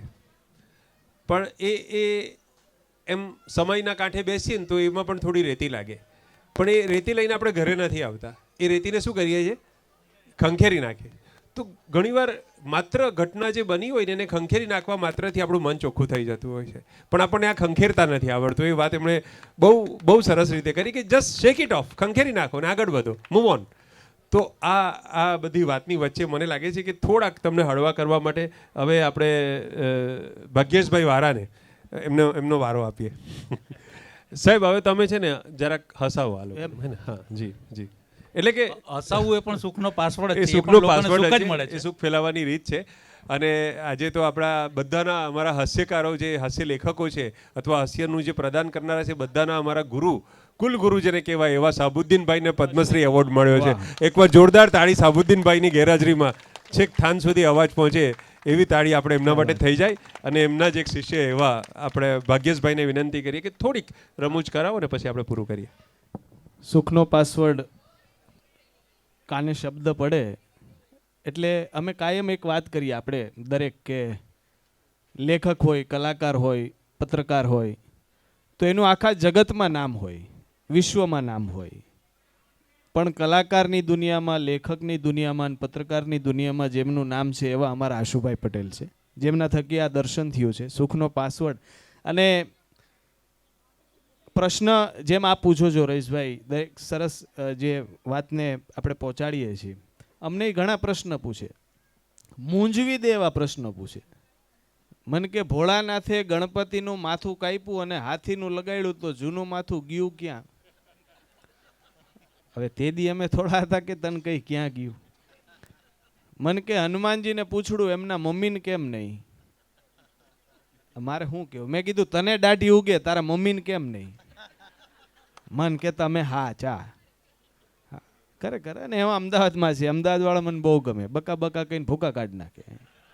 બોલ ને બકા, બોલ ને બકા. સરસ ચાની વાતે કરી. ચા અમારા કલાકારોની કુળદેવી છે. ગાંઠિયા અમારા સુરાપુરા, મરચા મામા પીર. 11નો ઉપવાસ હતો, અમે ચા પીવા એક આમંત્રણ આવ્યું, અમે 8 વાગ્યામાં પૂગી ગયા બધાય કલાકારો. બેને ચા બનાવી ટોપ. મેં કીધું ચા બહુ સારી. મન કે હાઈણી 10 તો નહોતા, આદુ દાંતેથી જાવીને નાખ્યું. આ હા હા હા, અમારો ઉપવાસ બગાડ્યો. પેલાના જમાનામાં ભાભા છે ને એ હુકો પીતા, પછી ચા આવી ગઈ. પેલા આપણે શિરામણ કરતા. એટલે આ એક અલગ ઝાંખી છે આપણી. અને એમાંય હાસ્યરસની વાત આવે છે ત્યારે કાયમ હું એક વાત કરું છું કે વાતાળિયું વિગ તાળિયું અને જણ જણ જુજવ્યું, જેડા જેડા માનવી વોતે હેડી હેડી વાતડિયું. જેવા માનવી હોય એવી વાત મળતી હોય છે. અને અહીંયા જે વાત છે, સુખનો પાસવર્ડ જે શેર થઈ રહી છે વાત, એમાંથી કોકને પ્રેરણા મળી જાય છે, કોકને જીવન જીવવાની તક મળી જાય છે. મારા માટે પણ એક સુખનો પાસવર્ડ કહું તો હું ગુરુ કહી શકું. મને જેનાથી શીખવા મળે છે, જેમનાથી કંઈક આચરણ કરવા મળે છે, તો હું એને એ માનું છું. જ્યાંથી હું અચીવ કરું છું અને એક જગ્યાએ પહોંચું છું, કંઈક સારી વસ્તુ હોય આપણે લઈ લઈ અને જે બીજી ખરાબ હોય એ ડિલીટ કરી દઈ, તો એ આપણા ઉપર છે. ખૂબ સારી વાત અહીંથી આપે કરી, કેમ કે આપણે પકડીને બેસીએ છીએ એક એક, પણ એને મૂકતા જાય, એને છોડતા જાય. અને આ એક કરત અભ્યાસ છે. પણ એકાદ મુદ્દો કહી અને આગળના દોર તરફ જાશું. 2 વાત ગોતવી છે. અહીંયા જડી જાય અમદાવાદમાં તો ક્યાંય ગોતવી નથી. અમારા ગુલાબદાનભાઈ બારોટની આ વાત છે કે હથેળીમાં વાળ નહીં અને ગધેડાને ગાળ નહીં. હથેળીમાં વાળ નહીં, ગધેડાને ગાળ નહીં, મીંદડીને માળો નહીં, ઉંદરને ઉચાળો નહીં, ક્યાંય હંસ કાળો નહીં, કુંવારાને હાળો નહીં. ક્યાંય હોય તો કેજો કેવા થાય. કુંવારાને હાળો નહીં, કડી ઉપર તાળું નહીં, લાડુ ઉપર વાળું નહીં, કોટ ઉપર શાલ નહીં, બખ્તર ઉપર ઢાલ નહીં, કેળાને પાન નહીં, ઘર જમાઈને માન નહીં. ઘર જમાઈને માન ન હોય. કેળાને પાન નહીં, ઘર જમાઈને માન નહીં, ડુંગરા નરમ નહીં, ગુલ્ફી ગરમ નહીં, પાપીને ધરમ નહીં, દિગંબરને શરમ નહીં, ફળ ફૂલમાં ક્યાંય હાંધો નહીં, ફળ ફૂલમાં ક્યાંય હાંધો નહીં. થોડીક તાલી પાડો તો વાંધો નહીં. હમણાં પતિ પત્ની જમીન હિંડોળે બેઠા હતા, હિંચકે બેઠા હતા. એમાં પત્નીએ પતિને બહુ સારો પ્રશ્ન પૂછ્યો કે હા, પતિ ગુજરી જાય, આ પુરુષ ગુજરી જાય તો એ ક્યાં જાય? એનો ઘરવાળો કે ગાંડી સ્વર્ગમાં જાય. એમ? એને ન્યા શું મળે? એ કે ન્યા એને અપ્સરા મળે. તો એ કે આ બાઈ માણા ગુજરી જાય ક્યાં જાય? એમના ઘરવાળા કે એ સ્વર્ગમાં જ જાય. તને આટલી નથી ખબર? એમ? તો એ કે ન્યા એને શું મળે? એ કે ન્યા એને વાંદરું મળે. પછી એમની પત્નીએ બહુ સારો જવાબ આપ્યો કે તમારે પુરુષોને કેવું સારું, અહીંયા અપ્સરા, ન્યાય અપ્સરા, અમારે ન્યાય વાંદરું. પછી કાંઈ ચોખવટ ન કરી. હમણાં એક કાર્યક્રમમાં હું બોલ્યો, દીકરી વાલનો દરિયો. એક છોકરો ઊભો થયો કે દીકરા હું લખણનો હળિયો છે. મેં કીધું તું તો હોય જ જા, વગર માનતાનો લાગે. વગર માનતાનું પાછું કોઈનું ન માનતા હોય. માણાને પુગાતું નથી. પતિ પત્ની જમવા બેઠા હતા. એમાં પતિદેવે પત્નીને કીધું રોટલીમાં ઘી ચોપડ, ઘી આન, મગજ ગયો. એ કે 1 મહિનાથી કીધું લાવી દીધું. પતિદેવ કે મારી સામો અવાજ કરે, મોબાઈલનો ઘા દીધો. પત્ની માથા ભારે, હાણસીનો ઘા મૂક્યો. થયું ઢીમણું. પતિદેવ થાળી મૂકીને ગુસ્સામાં નીકળી ગયા. બારે મને મળ્યા. મેં કીધું શું થયું માથામાં ઢીમણું?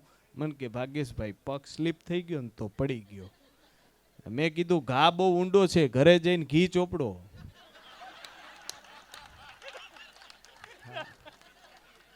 મને કે આ ઘીમાંથી તો થયા છે. હા, ખરેખર માણસ પુગાતું નથી. આ યુગ એવો છે. આ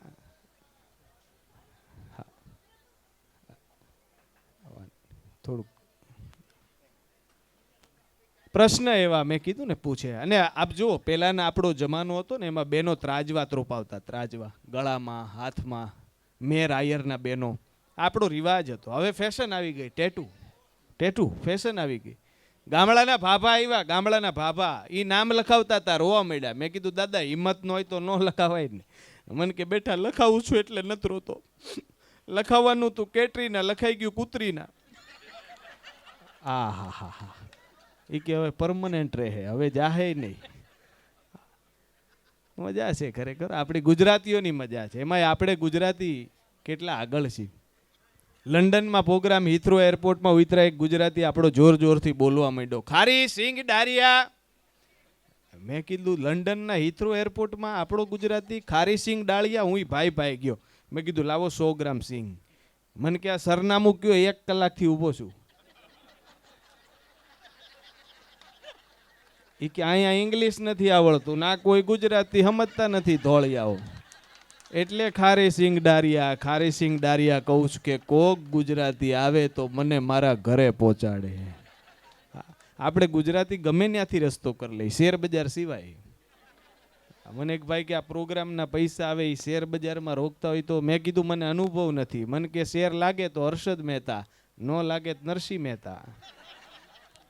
પણ આ મજા છે આપણી ગુજરાતીઓની. પણ જ્યાં વસે એક ગુજરાતી ત્યાં સદાકાળ ગુજરાતી. અને એમાંય જ્યારે આજે અહીંયા એક એવા જગ્યાએ આપણે ટી પોસ્ટ ઉપર ભેગા થયા છીએ, શબ્દો ઉત્સવ, શબ્દ સંભાલ કર બોલીએ શબ્દ કો હાથ નહીં પાવ, એક શબ્દ હૈ ઔષધિ અને એક શબ્દ હૈ ઘાવ. આ શબ્દ છે એ કોકને કામ કરી જાય દવા રૂપી. અને એ જે અહીંયા વાત થઈ રહી છે સુખનો પાસવર્ડ, એ ઉપર આગળ આપણે વધશું. ત્યારે હું અહીંથી આશુભાઈને માઇક સોંપું છું કે કાંઈક એ સુખના પાસવર્ડની આગળ ઉપર વાત એક આપની દ્વારા રજૂ કરો. તો અહીંયાથી આપને માઇક સોંપું છું. સુખનો પાસવર્ડની તો વાતો આપણે કરી, પણ ઘણી વખત બહાર જે ચળકાટ દેખાતો હોય છે, ગ્લેમર દેખાતું હોય છે, ખાસ કરીને તન્મય વેકરિયા અહીં બેઠા છે, તો મને કે તમે વિષમ સ્થિતિમાં પણ સુખ આપતા હોય લોકોને, પણ એ પોતે ઘણી વખત એવી મુશ્કેલીઓમાં, એવી સ્થિતિમાંથી પસાર થતા હોય કે ઘણી વખત તમને એ લોકોએ જ્યારે શૂટિંગ કર્યું હોય એ સીનના થોડી કલાકો પહેલાં એ લોકો સેટ પર રડતા હોય એવું મેં જોયું છે. એટલે હું એમને કે કેટલી મોટી વાત છે કે કોઈ આઘાતમાંથી બહાર આવીને પાછા એ લોકો કરોડો લોકોને, તારક મહેતા આખા વર્લ્ડ વાઇડ ઇન્ડિયન લોકો જુએ છે. એટલે હું એમને કહું છું કે સેટ પર મારી કઝિન આવી હતી, હિના આવી હતી અમેરિકાથી, તો એને હું લઈ ગયો હતો સેટ પર.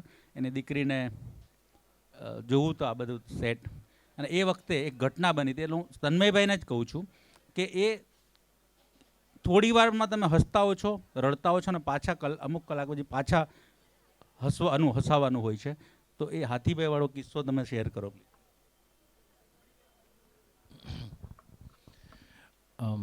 હાથીભાઈ એટલે જે તારક મહેતા કા ઉલ્ટા ચશ્મા જુએ છે એ બધાને ખબર જ છે કે કવિકુમાર આઝાદ અમારા હાથીભાઈ અચાનક કાર્ડિયાક અરેસ્ટને લીધે એમનું મૃત્યુ થયું. 9મી જુલાઈ 2018, મને ડેટ પણ યાદ છે. સવારે 9 વાગે અમે લોકો બધા, અમારો કોલ ટાઈમ હતો ફિલ્મ સિટી ગોકુલધામ સોસાયટી કમ્પાઉન્ડમાં, અને બધા પોતપોતાના ટાઈમે આવી રહ્યા હતા. મુંબઈના ટ્રાફિકને ભયંકર વરસાદ અને ટ્રાફિક એડજસ્ટ કરીને પોતાના ટાઈમે પહોંચી રહ્યા હતા. અને લગભગ બધા 9:15, 9:30 સુધી બધા મેકઅપ કરીને રેડી થઈ ગયા હતા. અને અમે કોઈ પણ એક સીન હોય, સીન આવે એટલે એનું પહેલાં રીડિંગ કરીએ, નાનું મોટું એમાં સુધારા કરવાના હોય કે એવું કંઈક કરવાનું હોય, તો એ રીતે આખો સીન સરસ મજાનો થાય. એ રીતે બધા પોતપોતાના ઇનપુટ્સ આપતા. આમ તો સારો જ લખાઈને આવતો હોય છે. એટલે બધા બેઠા હતા અને રાહ જોતા હતા કે હાથીભાઈ હજી સુધી આવ્યા નહીં. ખબર નહીં કેમ આજે મોડું થઈ ગયું. નોર્મલી તો આવી જતા હોય છે. અને ત્યાં એમનો એક ફ્રેન્ડ હતો, એનું નામ શાહિદ છે. એનો અમારા કેમેરામેન ઉપર ફોન આવ્યો કે હાથીભાઈ નહીં રહે. એટલે અમારા કેમેરામેને કીધું શું ક્યાં બોલ રહા હે? તો કે નહીં હાથીભાઈ નહીં રહે, મતલબ આઝાદભાઈ ચલે ગए. એટલે પહેલાં તો કંઈ સમજાણું નહીં, એટલે એણે જોરથી પૂછ્યું કहाँ ચલે ગए, ક્યાં બોલ રહે? તો કે નહીં હાથીભાઈ એક્સપાયર હો ગए. 9:25 સુધી અમે બધા એટલું બધું હસતા હતા, બોલતા હતા, ધમાલ મસ્તી કરતા હતા, અને 9:35થી જે બધા અપસેટ થઈ ગયા કે અચાનક આ ગઈકાલ 9 તારીખની આ વાત છે ને 8 તારીખ સાંજે 9 વાગ્યા સુધી રાતના અમે બધા સાથે હતા. અને ઘણીવાર આપણે એવું બોલતા હોઈએ છીએ કે આપણે હંમેશા સારું ને પોઝિટિવ બોલવું, કંઈ વાંકું બોલવું નહીં પોતા માટે કે કોઈ માટે, કારણ કે ભગવાન ક્યારે તથાસ્તુ કહી દે આપણને ખબર નથી હોતી. આ બહુ જ સાચો દાખલો મેં અનુભવ્યો છે કે 8 તારીખે લગભગ સાંજે 7-7:30 અમારો જ્યારે બ્રેક થાય ને નાસ્તા માટેનો, ત્યારે અમે બધા બેઠા હતા. અને હાથીભાઈના ઘરની ભાખરી બહુ સરસ, સિંધી ભાખરી, સિંધી હતા પોતે, એટલે બધાને ઓફર કરતા હતા. એટલે ચંપકલાલ બનતા અમિત ભટ્ટે કીધું કે આઝાદ તું ક્यों नहीं खा रहा है, તું खा. तो कि नहीं आज तुम लोग खा लो ना यार, मेरा तो पता नहीं कल मैं शायद रहूँ ना भी रहूँ. અને કદાચ ત્યારે જ સંધ્યાટાણું હતું, આપણે સાંજનો સમય હતો અને ભગવાને તથાસ્તુ કહી દીધું. અને બીજા દિવસે સવારે જ એમનું કહેલું રાતનું વાક્ય સાચું પુરવાર થયું. એટલે બહુ ખરાબ ક્ષણ હતી અમારા બધા માટે એ, અને એમાંથી અમને બધાને બહાર આવતા ખરેખર ખૂબ ટાઈમ લાગ્યો હતો. એટલે આ એક કિસ્સો મારે આપ સૌની સાથે શેર કરવો હતો. કે કહેવાનો તાત્પર્ય એટલું જ છે કે આપણે જે પણ બોલીએ છીએ, જે પણ આપણે કરીએ છીએ, એ કદાચ બ્રહ્માંડમાં ફરીને અલ્ટિમેટલી આપણી પાસે જ આવતું હોય છે. એટલે સારું બોલવું, સાચું બોલવું અને પોઝિટિવ બોલવું.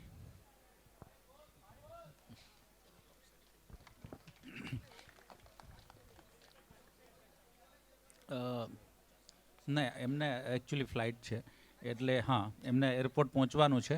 એ સવારે 3:30 વાગે ઉઠીને 11 વાગે ઘરે ગયા શૂટિંગમાંથી, 12 વાગે સૂતા, 3:30 ઉઠીને પાછા એમને અત્યારે ફ્લાઇટ છે. પણ આપણે આ સિરિયસ વાત હતી. આપણે છે ને તમને તારક મહેતાના બાઘાબોયથી બધા ઓળખે છે, એટલે આપણે એવું કહેવાય છે કે જમ્યા પછી ડેઝર્ટ એટલે આમ છેલ્લે કંઈક મીઠું ખાવાનું ગુજરાતીઓને. તો આપણે એ બાઘાબોય કંઈક લોકોની સામે અહીં ઊભા થઈને જરા પેશ કરો એટલે આપણે સમપમાં ડેઝર્ટ સાથે પૂરું કરીએ.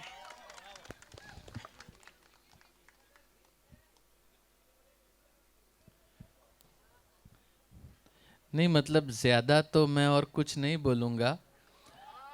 यहाँ कब से सुखनो पासवर्ड सुन रहा हूँ, लेकिन मेरे लिए सुखनो पासवर्ड एक ही है और वो है बावरी जी. मतलब बाघा के लिए उससे बड़ा सुखनो पासवर्ड कोई हो ही नहीं सकता है. दुकान का इतना काम हो, सेठ जी के साथ इतनी मगजमारी हो, लेकिन बावरी जी नाम के सुख का पासवर्ड को देखते ही बाघा एकदम सुखी सुखी हो जाता है. नहीं मतलब ये तो मेरी सोच है, बाकी तो जैसी जिसकी सोच. सेठ जी को भी ऐसे फंक्शन में बुलाना आशु भाई. आज भी आने वाले थे, लेकिन क्या है हर वक्त आते हैं और बीच में बबीता जी मिल जाती है तो वही रुक जाते हैं. है ना, सबके लिए सुखनो पासवर्ड भगवान ने बना के रखा ही है. बड़े सयाने कह के गए हैं कि सुखी होना है तो हमें अपने गिरेबान में जाग के अपना सुख अपने आप को ही मिले, ऐसे बिहेव करना चाहिए. तो बस यही है कि आज की शाम हम इसी नोट पे ख़त्म करते हैं. बाकी बस पोपट भाई का जल्दी हो जाए, उन्हें एक सुख का बड़ा पासवर्ड जल्दी से मिल जाए, ऐसा कुछ हम सब प्रार्थना करें और 2020 में उनका कहीं सेट हो जाए. सेठ जी पगार बढ़ा दे, ये भी है, बराबर है. वो तो सेठ जी है, कुछ भी कर सकते हैं. पगार बढ़ानी हो तो बढ़ाएंगे, नहीं बढ़ानी हो तो बोलते हैं. लेकिन अब देखते हैं, अभी 2020 में शायद मेरी और नट्टू काका की लाइफ सेट हो जाए, ऐसा कुछ करे.